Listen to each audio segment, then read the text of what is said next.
Hello friends, welcome back to your own channel Don Force Academy the name of trust. उम्मीद है कि आप सब भाई बहुत ही अच्छे से होंगे। आज जनाब डेट हो गई है 15 Feb 2025 और आज की इस वीडियो में हम गोल्ड को एनालाइज करेंगे फॉर द अपकमिंग वीक और देखेंगे कि नेक्स्ट वीक में गोल्ड हमें क्या अपॉर्चुनिटी दे सकता है और किस तरीके से हम उसके एक हैंडसम प्रॉफिट जो है वो जनरेट कर सकते हैं। आप भाइयों से मेरी रिक्वेस्ट रहेगी, मैं हमेशा बोलता हूं कि मेरे जो वीकली गोल्ड के एनालिसिस जो होते हैं मेरे भाइयों, इसको लाजमी देखा करें। ये आपके लिए सच मायनों में से ही कहूँ तो बहुत बेनिफिशियल आपके लिए हो सकते हैं। ठीक है, और कल की ज़रा न्यूज़ के ऊपर नज़र मारते हैं। कल हुआ क्या, गोल्ड आपका मेरे भाई ऐसे गिरा जैसे कि पता नहीं कोई बादल फट गया और नीचे गोल्ड जो है ना वो आ गया। कल की अगर आप डेवलपमेंट देखें तो कल दो डेटा आए हमारे सामने, एक को रिटेल सेल्स और एक retail sales month of January. दोनों डेटा हैवी इंपैक्ट के थे और मजे की बात सुने, दोनों डेटा हैवी अगेंस्ट आए हैं। अगर आप इनका प्रीवियस डेटा देखें तो वो 0.7% था, 0.7% दोनों का। फोरकास्ट की गई को रिटेल्स की 0.3% और रिटेल सेल्स की फोरकास्ट की गई -0.2%। अब आप जो एक्चुअल डेटा आया आप उसको देखें, वो क्या है भाई, -0.4%, -0.9% डेटा आया। गोल्ड को रॉकेट बन के भाई आसमानों पर निकलना चाहिए था, बट हमने उल्टी गंगा बहती हुई देखी। गोल्ड आपका ऊपर जाने की बजाय जनाब फॉल मारा, बहुत बुरे तरीके से फॉल हुआ और आपके सामने ही है, गोल्ड ने एक अच्छा खासा डंप जो है वो हमें देखने को मिला। अब क्या हो सकता है, अब पॉसिबिलिटी क्या बन सकती है, किस तरीके से इसको ट्रेड में लेकर आया जा सकता है, उसके ऊपर हम जरा थोड़ी सी डिस्कशन कर लेंगे। ज़्यादा लंबा मैं आपको लेकर नहीं जाता, आपको पता ही है मैं पॉइंट टू पॉइंट बात करना पसंद करता हूं और इस तरीके से हम देखते हैं। मैंने आपको ये डेटा दिखाने क्यों ज़रूरी समझा, ताकि आपको पता हो कि भाई इतना अगेंस्ट डेटा आया डॉलर के, उसके बावजूद भी गोल्ड इतने बुरे तरीके से फॉल हो गया। तो बहरहाल अभी टैरिफ वगैरह का सीन वैसे ही बना हुआ है, अभी इतना कुछ भी नहीं है। तो अपने एनालिसिस की तरफ जाने से पहले आप भाइयों से रिक्वेस्ट है कि चैनल को ज़रूर सब्सक्राइब कर लें और अगर आपको मेरा एनालिसिस पसंद आता है तो अपने दोस्तों के साथ और अपने ग्रुप्स में भी इस एनालिसिस को ज़रूर शेयर करें। तो आए हम अपने एनालिसिस की तरफ जाते हैं। पहले मैं आपके सामने D1 का टाइम फ्रेम ओपन करना पसंद करूँगा। D1 के मुताबिक अगर आप आते हैं तो आप देख सकते हैं कि यहाँ पे आपको बेरिश इनगल्फ कैंडल देखने को मिल रही है। ठीक है, बेरिश इनगल्फ कैंडल। अब जरा पीछे अगर देखें, इस कैंडल को देखें और इन कैंडल्स को देखें तो मार्केट यहां पे बुलिश मोमेंटम दिखा रही थी इस कैंडल में, यानी कि थर्सडे वाले दिन। लेकिन अगर आप इसमें आते हैं ट्यूसडे वाले दिन की कैंडल में तो ये आपको बेरिश मोमेंटम बता रही थी और ओवरऑल अगर आप देखो तो मार्केट बेरिश मोमेंटम ही बता रही थी अकॉर्डिंग टू D1। ठीक है, अब ये बेरिश इनगल्फ कैंडल बनी है, बड़ी स्ट्रांग बनी है और इसने कंफर्मेशन भी की है। अब अगर गोल्ड फॉल करता है, मान लेते हैं गोल्ड फॉल करता है, तो गोल्ड कहां तक जा सकता है? हमारे सामने जो D1 के मुताबिक जो सपोर्ट आ रही है वो आप भाइयों को साफ साफ दिखाई दे रहा है मेरे भाई, वो ये सपोर्ट आ रही है जो कि 2790 है। 2790 आपकी अगली सपोर्ट आ रही है according to the D1 time frame. ठीक हो गया, ये आपको डन हो गया। अब मैं आपको H4 टाइम फ्रेम पर लेकर जाना चाहूंगा। जब आप H4 के टाइम फ्रेम पर आते हैं तो यहां पे भी आपको बेरिश इनगल्फ और सीधी गई मार्केट नीचे। अब क्या हुआ, यहां पे एक डेवलपमेंट हुई है, यहां पे एक डेवलपमेंट हुई है और इसको कुछ लोग डोजी भी कह सकते हैं, कुछ इसको हैंगिंग मैन भी कह सकते हैं, कुछ इसको जो है वो मॉर्निंग स्टार भी बोल सकते हैं, आपकी जो भी आपको समझ आता है। काम सारे ये एक ही कर रहे होते हैं। यहाँ पे अगर आप देखें तो यहाँ पे मार्केट ने ये अपनी एक रिजेक्शन दिखाई है, छोटी सी रिजेक्शन है। इससे आप ये नहीं कह सकते जी मार्केट ऊपर चली जाएगी, नो।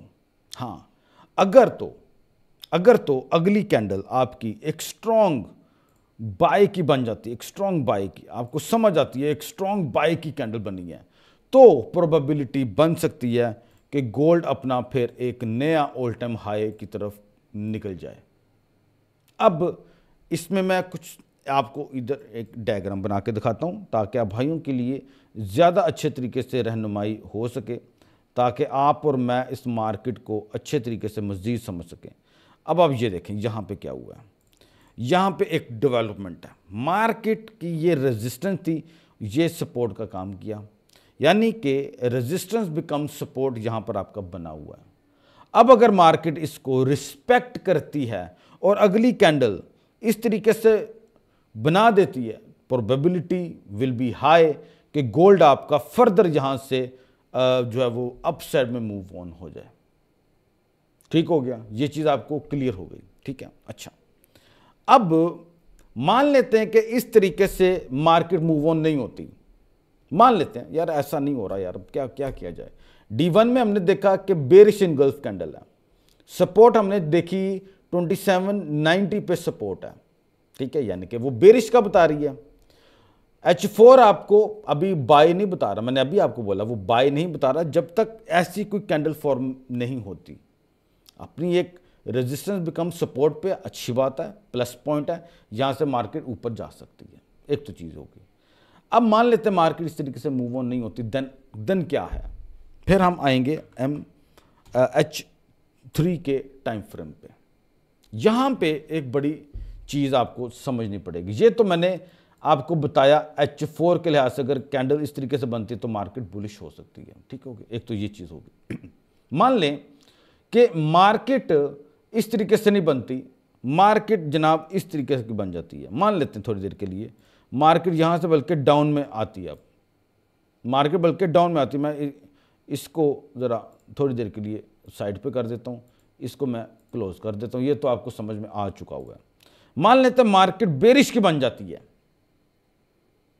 ठीक है, देन क्या है, ये है आपका रेजिस्टेंस बिकम सपोर्ट, मतलब मार्केट इसको इनवैलिडेट कर रही है, मार्केट ने अपने आप को रेजिस्टेंस बिकम सपोर्ट पे होल्ड नहीं किया, मार्केट फर्दर डाउनसाइड में जाने को तैयार है अगर तो इस किस्म की कैंडल्स बनती है बेरिश की, ठीक है। आप इसमें रिस्क ले सकते हो, यहां से सेल कर सकते हो और इसी कैंडल के ऊपर अपना आप स्टॉप लॉस लगा के मार्केट को फिर मेरे नज़दीक फिर तो यही बात समझ में आ रही है, फॉर द होल वीक फिर छोड़ सकते हो यहां तक के टारगेट के, लेकिन मुश्किल है कि नेक्स्ट वीक में मार्केट यहां तक चली जाए। अभी पॉलिटिकली ऐसी कोई डेवलपमेंट नहीं हुई कि जिसमें आप ये कहो कि अभी तक मेरे पास ये नॉलेज नहीं आई, क्या पता ऐसी कोई डेवलपमेंट हुई हो, मेरे पास अभी ऐसी कोई इंफॉर्मेशन नहीं आई जिसको बेस बना के गोल्ड को हम फंडामेंटली सेल में देखें, ठीक हो गया। अगर ये कैंडल सेल की बनती है तो हम फिर फर्दर मार्केट को जो है वो बेरिश में जो है वो देख सकते हैं, वो कहीं से भी अपनी सपोर्ट लेके वापस ऊपर जा सकता है। मार्केट है भाई, कुछ भी मुमकिन है। कल के डेटा के लिए आप देखो क्या हुआ, मार्केट कैसे बुरे तरीके से डंप हुई है, ठीक है। अच्छा जी, ये आपको मैंने अपना एनालिसिस बता दी। अब मैं आपके सामने अपना जो वीकली रिजल्ट है वो मैं आपके सामने रखना चाहूँगा। गाइस, ये हमारा वीकली रिपोर्ट है हमारे सिग्नल की, जो आप देख सकते हैं। मंडे 10 फरवरी हमने 2 ट्रेड्स की, 105 एंड 100 पिप्स हमने बनाए इन 2 ट्रेड, टोटल नेट पिप्स हमारे बने 205 पिप्स, ठीक है। ट्यूसडे को 11 फरवरी हमने पहली ट्रेड लगाई जो ब्रेक इवन पे हमने क्लोज की, दूसरी ट्रेड हमने बाय की थी जब डेटा आया था और हमने 240 पिप्स हमने एक सिंगल ट्रेड से बनाए, तो वो मैंने यहाँ पे मेंशन कर दिए। वेडनेसडे वाले दिन पहले हमने 55 पिप्स गेन किए, फिर हमारे 45 पिप्स लूज हुए। थर्ड ट्रेड की हमने तो वो ब्रेक इवन पे क्लोज हुई, फोर्थ ट्रेड की -40 गए, फिफ्थ ट्रेड की -20 गए, और फिर हमने सिक्स ट्रेड से अगेन 240 पिप्स जो हैं वो हमने जनरेट किए। ठीक है, टोटल बने हमारे 190 पिप्स। ठीक हो गया। उसके बाद 13 फरवरी हमारे दो ट्रेड्स की, पहली -10 पिप्स गई और दूसरी 45 पिप्स, टोटल नेट पिप्स प्लस 35 पिप्स। अब फ्राइडे वाले दिन क्या हुआ, यानी कि कल क्या हुआ, हमने पहली दो ट्रेड्स की मुनाफे में गई, फिर हमारी 3 ट्रेड्स लगातार लॉस में गई। अब ये जो लास्ट जो 2 ट्रेड्स हैं वो ये थी जो डेटा के बाद हमने ट्रेड किया। मार्केट ने अपने टेक्निकल एनालिसिस फंडामेंटल्स को बिल्कुल भी फॉलो गोल्ड ने नहीं किया। वो मैंने अभी आपको दिखाया कि 2 डेटा आए, दोनों के दोनों हैवी अगेंस्ट आए डॉलर के, बट गोल्ड आपका कंटिन्यू फॉल करता चला गया। ठीक है, ये हमारी वो ट्रेड थी। तो -30 पिप्स हम रहे फ्राइडे वाले दिन। अब इन तमाम मंडे, ट्यूसडे, वेडनेसडे, थर्सडे और फ्राइडे का टोटल किया तो हमारे नेट पिप्स बने 640 पिप्स, जो मेरे नज़दीक एक हैंडसम प्रॉफिट है, हैंडसम प्रॉफिट। ठीक है, तो ये हमारा प्रॉफिट बना 640 पिप्स का इन वीआईपी ग्रुप। ठीक है, अप एंड डाउन्स मार्केट में चलती रहती हैं, उसमें नो डाउट, बट मेन मकसद क्या है, आपने प्रॉफिट में रहना है। And by the grace of almighty God हम एक हैंडसम प्रॉफिट में हैं। ठीक है, आप में से जो भाई मेरा वीआईपी ग्रुप ज्वाइन करना चाहते हैं, आपकी स्क्रीन पे मेरा व्हाट्सएप का नंबर आ रहा है, आप मेरे से रब्ता कर सकते हैं, मैं आपको अपने वीआईपी ग्रुप में ऐड कर लूँगा। थैंक यू सो मच, अल्लाह हाफिज़। और अगर आपको मेरा एनालिसिस पसंद आता है तो अपने दोस्तों के साथ भी लाजमन शेयर करें। थैंक यू सो मच, अल्लाह हाफिज़।